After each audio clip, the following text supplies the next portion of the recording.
I think we're in the middle of an ongoing crime. I've no idea how long it's going to last. I'm convinced that it will be the biggest crime in history. It's global. It has the intent of control, removing everybody's freedom, and I personally think will involve killing further millions, if not billions of people. That makes it a pretty big competitor for the title worst crime in history. It is long planned. I won't bore you with the details, but I've definitely come across information that shows that the components of the deceit that they've used, PCR, exaggerated PCR testing, the use of fear-based messaging through the media, this stuff's been rehearsed by militaries and the people we might think of as the spooks for at least 25 years and possibly longer. So it's long planned, very serious. Here's the thing, why I'm calling you to arms. It's not going to return to the old normal. One, that's never their intention.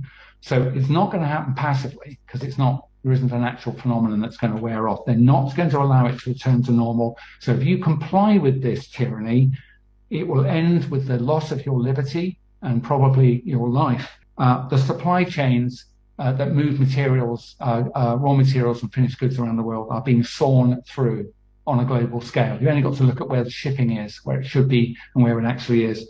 And terrifyingly, the same is happening to food production worldwide, food and fertilizer production. It's in the wrong place. It's deliberate. They're smashing the means of manufacturing enough calories to keep 7.8 billion people alive. And, where do you think that's going to end? Well, the answer is mass starvation, war, global migration. That's what's going to happen if you and everybody else choose to do nothing at all. Also, economic destruction we can see happening around us. Interest rates will rise on the back of huge debts. That will just cause mass bankruptcies, rolling recessions, depressions, things like that. And I would also imagine loss of confidence in the very thing called money. So any savings you've got, I think they'll just vanish. Literally, people will just say, I no longer trust sterling. I don't want to accept it. And so all your savings are now worth nothing.